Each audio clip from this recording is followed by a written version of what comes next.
Welcome to another episode of United for a Healthy Stoughton. My name is Stephanie Patton, and I'm the prevention coordinator for the town of Stoughton. And today we are going to talk about the data findings for the high school from the 2024 Youth Health Survey. So I'm pretty excited to present these findings to you. The 2024 Youth Health Survey is the first time we have done this full youth health survey since 2019. Because of some complications with COVID and other things. So this is pretty exciting. A couple of caveats. If you watched our episode about the middle school, then you heard me talk about these things already, but I'm going to share them here in case this is your first data episode with us. We are going to talk about balancing hope and concern. There is a lot to be hopeful about in this data set. Most of our students at Stoughton High are making really good and healthy decisions. And there are some students who are making some choices that could put their health at risk. And so we know both of those things can exist at the same time. Hope and concern can live side by side. So we, both of those things are sort of at play with this data set. Lots of good news and some things for us to work on. Data can provide some insight, but not all the answers. A lot of these slides are probably going to make you go, I wonder about that. And I'm curious and I want to know more. And you're in good company because I also am curious and would like to know more. It gives us great insight. It gives us a great place to start from. It gives us some comparison to maybe where we've been, a direction for asking more questions, but certainly not all the answers. And then, related to this is that all of these issues are complicated: behavioral health, substance misuse, depression, suicide. Complex issues require us to collaborate and think about complicated solutions. We're going to talk today mostly about the data itself and not about the solutions, but stay tuned for future episodes around some of the collaborative efforts that are already in place or are maybe coming online to think about some new things now that we have this new data and can really make plans based on new information, which is always really helpful. We always want to do our prevention work based on the data and what the data is telling us so that we are headed in the right direction. So a little background on the survey itself for people who are not familiar. The survey was administered on February 8th, 2024. It was administered electronically using SurveyMonkey at the same day and time, basically at the high school and middle school. The instrument is based on the National Centers for Disease Control, the CDC's Youth Risk Behavior Survey. You may have seen or heard about that nationally. It's a survey given all over the country. Most of our questions come out of the YRBS. There are things that the CDC asks that we don't ask locally, and there are things that we ask locally that have come maybe from other instruments based on some local needs and concerns, really trying to balance the survey length with the kinds of things that might be important for us to know and that we can try to take action on. At the high school, we collected 742 valid surveys. It represents 67% of the student body. The survey, the population that's missing is representative of kids who their families opted them out. They were absent from school that day.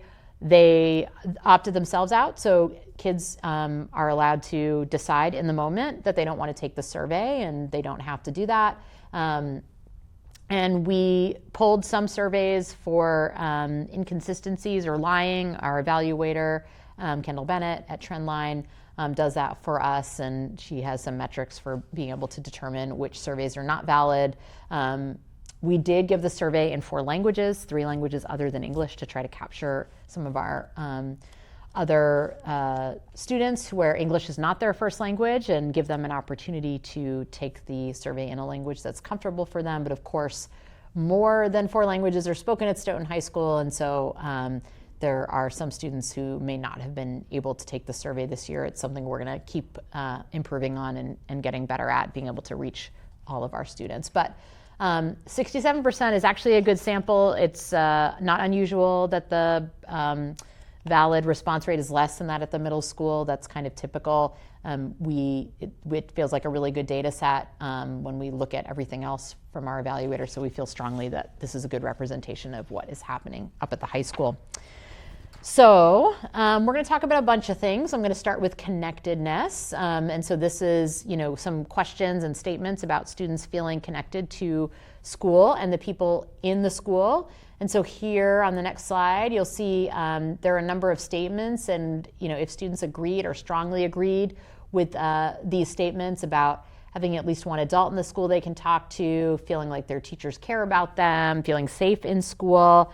And the reason that these things are actually really important is because they are connected to other student behaviors. And so at Stoughton High, we actually know that students who felt like they were part of the school were 2.2 times less likely to use marijuana and 4.3 times less likely or more likely to not be high in school. So they were less likely to be under the influence in school. And students at the high school who felt their teachers care about them are 5.2 times more likely not to vape in school and 5.6 times more likely not to be under the influence of marijuana in school. So there is a really strong connection between believing your teachers care about you and feeling like you're a part of the school, and some other behaviors, their students are less likely to engage in some of those other risky behaviors in school. So, along with lots of other reasons why the connectedness is important, we really want to make sure that every student feels like they have at least one caring adult somewhere outside of the home that they can talk to. It's a really important protective factor, whether that person's in the school or somewhere else in the community, really important. And so these are strong positive numbers here that most students are really feeling connected. Another way students can feel connected is by being involved in extracurricular activities. It's a great opportunity for kids to practice skills, to practice their social emotional skills, to practice physical skills, to learn different types of things, to be exposed to all sorts of opportunities, and often to be connected, to build a connection with another caring adult. And so 75% of our students report being involved in some sort of extracurricular, whether that's school related or something else in the community, maybe involved with a religious organization or some extracurricular club or non-school sport. And those same students are actually, if they're involved in an extracurricular, they're 2 times more likely to feel like they're part of the school. So again, you can sort of see that connection between the extracurriculars and the connectedness. And so important opportunities for students to be involved in things. Interestingly, the numbers for students involved in extracurriculars back in 2019 was a little bit higher. About 82% of students reported being involved in extracurriculars. So it seems like we have a little building back we could maybe do post-COVID with getting kids involved in things that they are interested in, and it is very protective for lots of different behaviors. So that's something we can work on collectively as a community as well. Now we're going to look at alcohol and other drugs. So maybe not as happy as thinking about connectedness and extracurriculars, but really important. So the first slide here is about lifetime use of substances. We're going to look primarily in these slides at alcohol, electronic cigarettes or vaping, and marijuana, because they really are sort of the top 3 substances used among high school students in general, not just in Stoughton. The other substances that we ask about on this survey, sort of the harder substances, cocaine and heroin and hallucinogens, all of those numbers are extremely, extremely low, which is really great news. And so pulling them apart doesn't give us very much information because the numbers are so low to begin with. So that's also hopeful. Here you can see that when we look sort of back over the years and we look at the trends, starting with 2017, that alcohol use has sort of gone up in 2019, come back down. Everything was really low in 21 because it was, we did a short survey mid-pandemic, not the full health survey, but we collected some data. Alcohol use is trending back up a little bit, but vaping and marijuana are continuing to trend down. So that's positive. Lifetime use means, have you ever in your lifetime used alcohol, marijuana, or vaping? To look a little deeper at some of these, we can go to the next slide. And so I put this in here because of that alcohol piece of data. So we did ask students at the high school where they access these substances, and what we learned is that the most popular source for alcohol on this year's survey, and this is different than in the past, was at home with my parents' knowledge. So this probably is one of the things that might be contributing to the increased use of alcohol. If the access point is at home, that makes it easier. Since we're doing a data presentation, I'm not going to get into in this presentation about sort of all of the reasons why it's really important to delay alcohol use among young people as long as possible, some of the health and other reasons. But there are lots of resources available on our website and lots of other episodes of this show and our podcast where you can dig into that if that's important. The most popular source for marijuana among high school students was from an underage friend. And for electronic cigarettes, it was that somebody else purchased them. So those sort of top sources for marijuana and electronic cigarettes are more social in nature. The alcohol use is also from another individual, but it appears they're accessing it more at home than in other social settings. So then we sort of pulled apart some of the substances by grade. So you can kind of see, we compared 2019 to 2024. And this is sort of what's interesting about these slides is, so of course, developmentally, we would expect over time, as kids get older, there to be higher percentages of use. But what has sort of changed in the way our data looks is, so in 2019, in the blue line, you sort of see accelerating rates of use between 8th and 9th grade and 9th and 10th grade. Those are, traditionally transitional kinds of years. And that type of acceleration of use is not unusual. Like we typically tend to see that in our data. The 2024 data, and we're going to see this for all three substances, is flatter. The line doesn't accelerate as quickly. So it appears that less students are initiating using substances than in the past by grade. So that's alcohol. This slide is about marijuana. These are the same sort of lifetime use by grade. You see that same acceleration in 2019 where there are sort of big jumps in use between 8 and 9 and 9 and 10. It's important actually to pay attention to that because those are also really good moments to intervene.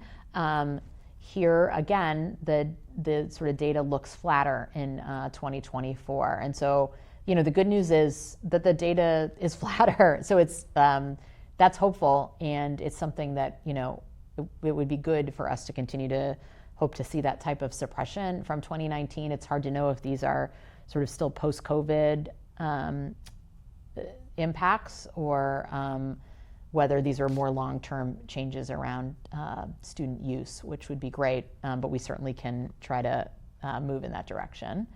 And then the third slide here is lifetime vaping by grade. We see the same type of pattern with the 2019 and the 2024 use. And again, all of those rates are lower than we had seen in 2019. So that's good news. And those numbers are actually really some of the lowest probably we've ever seen, which is really great news.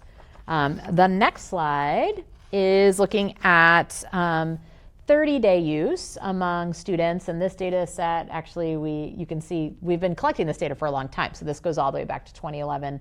And you can really see over time the decreases in use. 30-day use is the metric we use to capture kind of current substance misuse. So it's like a snapshot of what's happening in the last 30 days. So those numbers will always be lower than the lifetime use numbers, which include, I tried something once and I never did it again, or I tried it 2 years ago or something. And so what is important about this slide is just those trends of things kind of generally coming down over time, and certainly way down from 2011, which is great. The next slide is sort of as I've been sharing this data with folks, we've been kind of talking about if our rates are down on all of these slides, why does it feel like we're experiencing increased use? And so some of the conversations we've been having is that when we think about 30-day use, which is kind of a funny number, We asked students in the 30 days before the survey, did you drink alcohol, use marijuana, vape? And so they have to sort of think back, and we always intentionally try to pick a 30-day time period that doesn't include a major holiday like New Year's Eve or Halloween or something where there might be upticks in these behaviors that could be unusual. But I think when we think about student use or youth use, we don't tend to think about like what happened in the last 30 days. We think more about like the last year, like particularly if you are somebody in a school building and you're dealing with discipline issues. And so at the high school level, there are some questions that incorporate the past year number. And so you can see that if we ask students about the past year, the numbers are lower than lifetime use, but they are significantly different than the past 30 days. And so I think sometimes when we imagine use in our heads, the number is closer to the past year number than the 30-day number. The other thing I think that is happening, which is in the next slide, is that the way students use substances, and so this is definitely an area of concern, it does look different, I think, than it did in 2019. The products are different. We've kind of come a long way with the electronic vapor products and the marijuana products and edibles and all sorts of things that are different ways to use these things that are concealable. The vaping products are very concealable, don't have much of an odor, are very portable. So students who are struggling with using these substances and who are using frequently, it's easier for them to have these things in school or in other public settings. And so here you can see, like when we asked kids who did use marijuana in the last 30 days, when we looked at like how frequently they were using, on that right-hand side of the chart, you can see there's a lot more students who are using nearly daily, and that's concerning. And so, and those are the kinds of behaviors that are more likely to show up and that we're more likely to see than somebody who maybe used one time or was experimenting. And so when we have more young people at that higher end of that use spectrum, even if the same number of people are using, if more of them are using in a different way or more frequently, the behavior is likely to be more visible. And so it might feel like more people are using. And it's more concerning use, to be honest. And so that's something we need to be paying attention to. The last piece here, but is really important, is looking at perception and actual use at the high school. And so one thing we know is while most of our students aren't using, particularly in the last 30 days, most of them hold a perception that most of their peers use. So to sort of break that down, if you looked at alcohol, you would see that 58% of Stoughton High students would tell you that, yeah, most kids here at the high school will drink. And in reality, it's only 13%. So the reason that that's important is that when students hold that misperception, they are more likely to engage in the behavior. And when they don't hold the misperception, so for example, students who report thinking that most of their peers don't drink were 5.6 times more likely to abstain from using alcohol themselves. So it's protective when they understand that the true norm is that most kids don't use.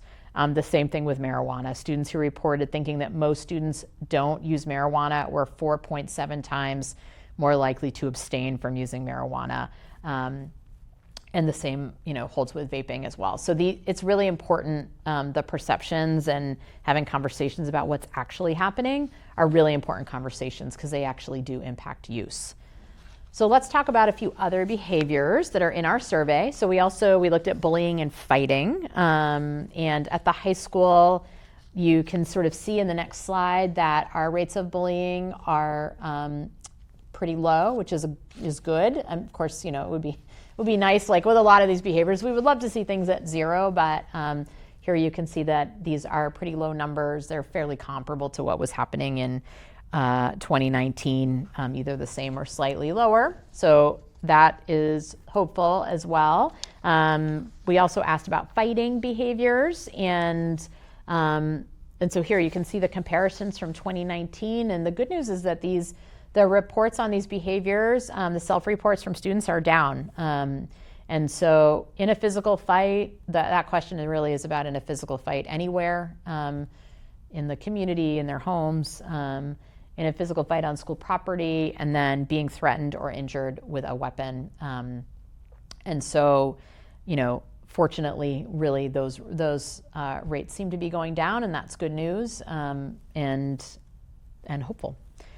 So we ask about mental health as well in this survey, and so there are some questions in here about depression and self-harm, anxiety. So the self-harm question is if in the last year a student had hurt themselves, behaviors like cutting or burning, things that are not intended to be suicidal behaviors, but just self-injury behaviors. There's a question about depression, which is also in the last year, which is sort of that yellowy orange bar. And then we asked students if in the past month they felt anxious more than half of the days in the month, and also if they felt like they were unable to control their worry more than half of the days in the month. And so you can see those numbers here as well. Looking at these numbers, and actually we're going to talk about suicide in a minute, these are really important reasons to make sure all kids are connected with a caring adult, a trusted adult, somebody that they can talk to when these feelings get to be too big or too much, and they need additional support.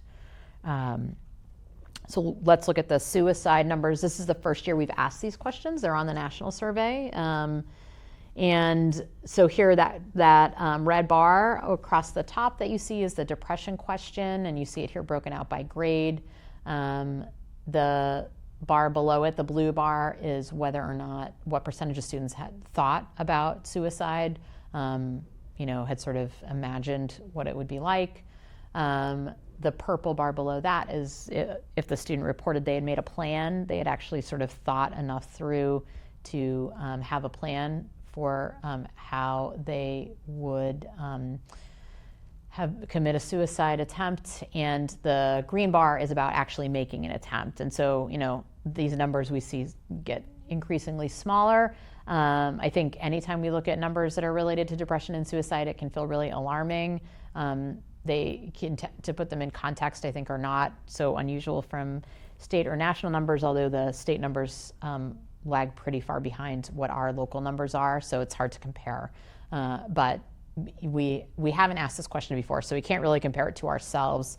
But I think it's really, what's hopeful here is that the slide where we talked about connectedness was very strong, and there are a number of things in place around suicide prevention, and so this is an important opportunity too for adults to be talking with young people and paying attention to any signs that might be concerning.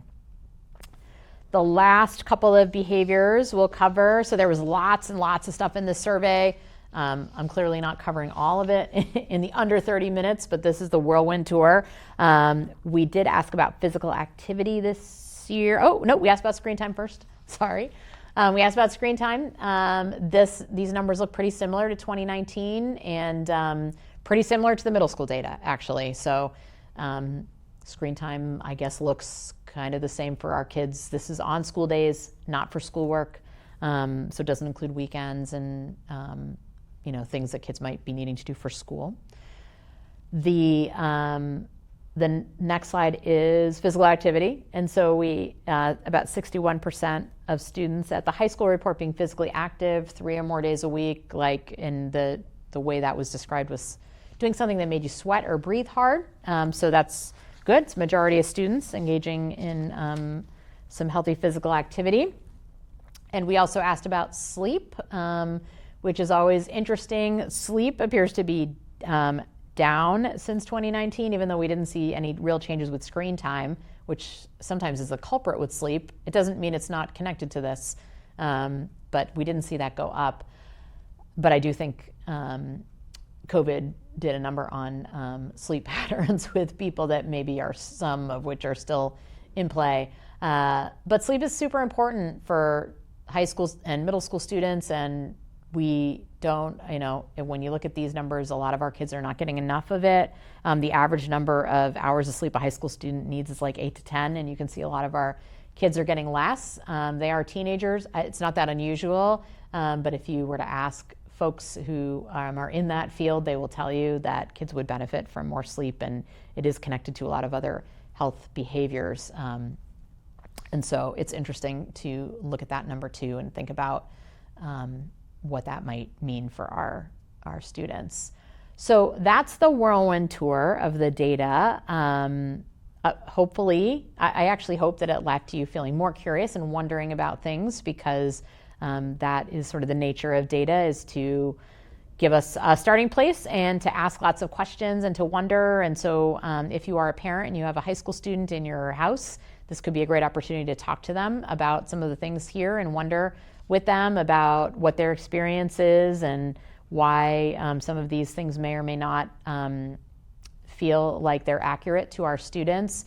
We do feel really good about the data being sort of the closest proximity that we can get to what's happening with student behaviors.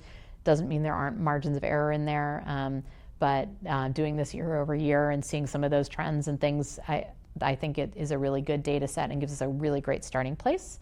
I do want to share with you a couple of things that are coming up that I think are connected to the data. So the first thing is we are hosting a health and wellness fair with the schools on Wednesday, April 24th. And all of the topics that we just covered in the data are things that we will have amazing and fun things happening at the health fair. All sorts of community and statewide partners coming in to share some fun resources with us, to talk to our students, to talk to parents. Parents are all invited.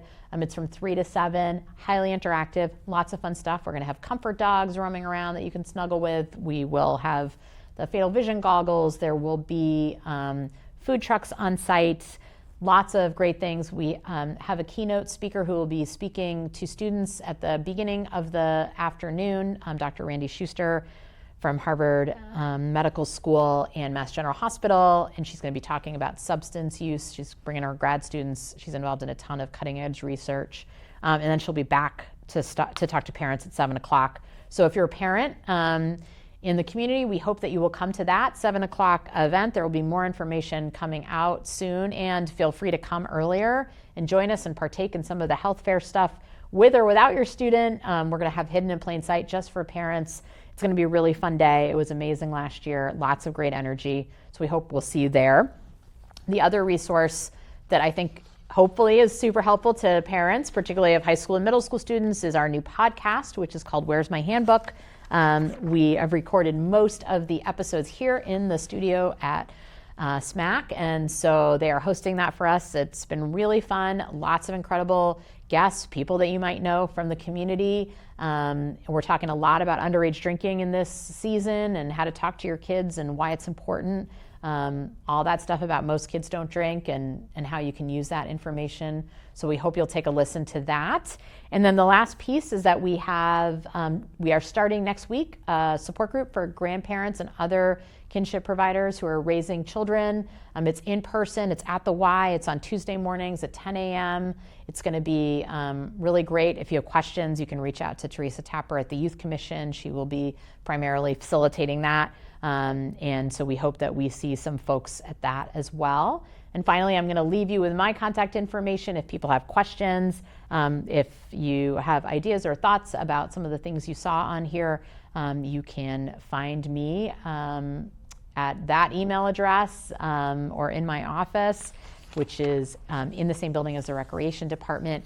And I would love to talk data with anybody who is interested and who has questions or is wondering and wants to know more. So with that, thank you for taking that whirlwind tour of the data with me. I love talking about this stuff. I think it's fascinating. I hope we have left you curious and wanting to know more. And stay tuned for future episodes where we kind of explore what we are going to do next now that we have all of this new data and new information. So have a great afternoon, everybody.